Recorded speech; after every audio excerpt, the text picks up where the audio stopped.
We look at that 22nd, 23rd, 24th chapter. Forget 25th chapter. Balaam didn't stop with it. The New Testament says in the book of Peter, 2 Peter, Balaam succeeded in doing what Balak wanted him to do. He could not curse them, he only blessed them. But then he told these people to send your women to the camp. He advised them. Yeah, it says in the book of Revelation. Revelation says, Balaam told Balak, send your women and trap them in idol worship. So Numbers 25 says that's how they were ultimately caught. They got caught in sin. So Balaam didn't stop. He blessed them, but then he did a devious scheme.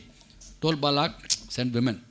And they'll have intercourse, and then the women will take them to idol worship.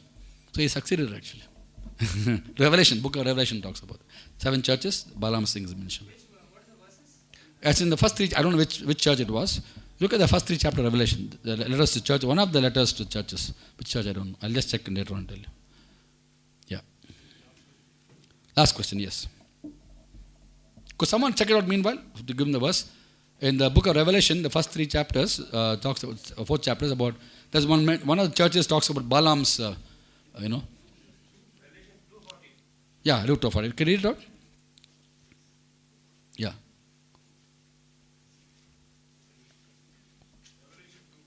Yeah, can you read it out, please? But I have a few things against you, because you have there those who hold the doctrine of Balaam, who taught Balak to put a stumbling block before the children of Israel, to eat things sacrificed to idols, and to commit sexual immorality. See? So Balaam taught Balak. Okay? Yeah, come last question. Who wanted to ask last question? Yeah. The word of God can come from anybody. Yeah. Need not be okay. Yeah. Many times the challenge is when the word of God comes Yeah. and we look at their lifestyle. Yeah. And the person who is lacking integrity, Yeah. he's talking about me. Yeah. It's not so easy and it's not challenging. Okay.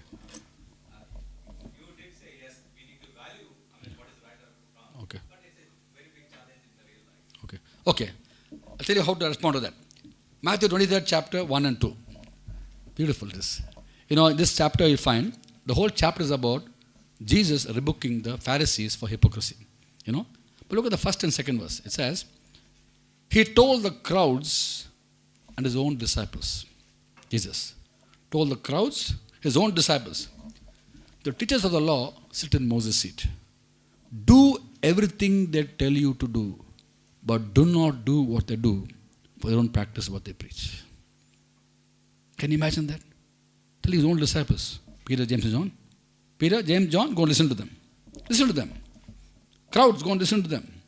Because what they tell you to do, you do. Don't do what they do. They don't practice what they preach. He rebuked them. He called them blind Pharisee. Snakes, he called them snakes. Hypocrites. For the disciples, go listen to the hypocrites. Because after all, in those days, you remember one thing. They never gave their own idea about the Bible. They read the scriptures. It was basically reading the scriptures. Doesn't matter who reads. What they read is the Bible. So today when you find in the church, pastor says, now so-and-so will come and read the Bible. That fellow is the biggest scoundrel in the church. Terrible fellow. You begin to wonder, how can pastor ask him to read the Bible? But the point is not who's reading. What is being read? What is being read? Bible is being read, I will accept the Bible. So it's a lesson for me, that what matters is the content of what is being taught, not who is speaking. It's a different thing that anyone who teaches must practice it. I'm not saying no, it's very important for us. But for the listeners, it doesn't matter who's preaching, what is being taught. So his own disciples, he said, Jesus, could go and listen to them. Can someone read that verse? I'm quoting NIV version. Could someone read Matthew 23rd chapter 1 and 2 and 3 also? Loudly, and we'll close with that. Jesus said to the crowds and to his disciples, His disciples, yeah. the teachers of the law and the Pharisees sit in Moses' seat, so you must obey them and do everything they tell you. But do not do what they do, for they do not practice what they preach. Yeah. Next verse also. They tie up heavy loads and put them on men's shoulders, but they themselves are not willing to lift a finger to move them. Yeah. So he says you won't listen to them. But when you love the word of God, doesn't matter who speaks, you listen to them. But as speakers ourselves, we should practice and preach. So don't worry about that. I know it may be difficult from a human perspective, But when you love the Word of God, doesn't matter who speaks. Okay? So I'm going to close now, and I would like someone, maybe Abby can come and lead us in prayer, closing prayer.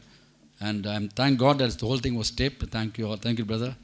Thank you, GM and everybody, because I know this is going to bless many people all over the world. And a lot of requests or CDs from different parts of the world. And to think that from Cochin is going out to so many countries in the world is very fascinating. So it doesn't matter how many actually came here physically. Don't look at the limited crowd and say, why only so many came? But God has some plans. We had one plan, He had another plan. We want to discuss business. God says, no, my business, not your business. But of course, His business, even the Haggai is His business, no doubt. But I believe that whatever God has spoken, we'll be able to put to practice even as we depend upon His resources. God bless you. Thank you.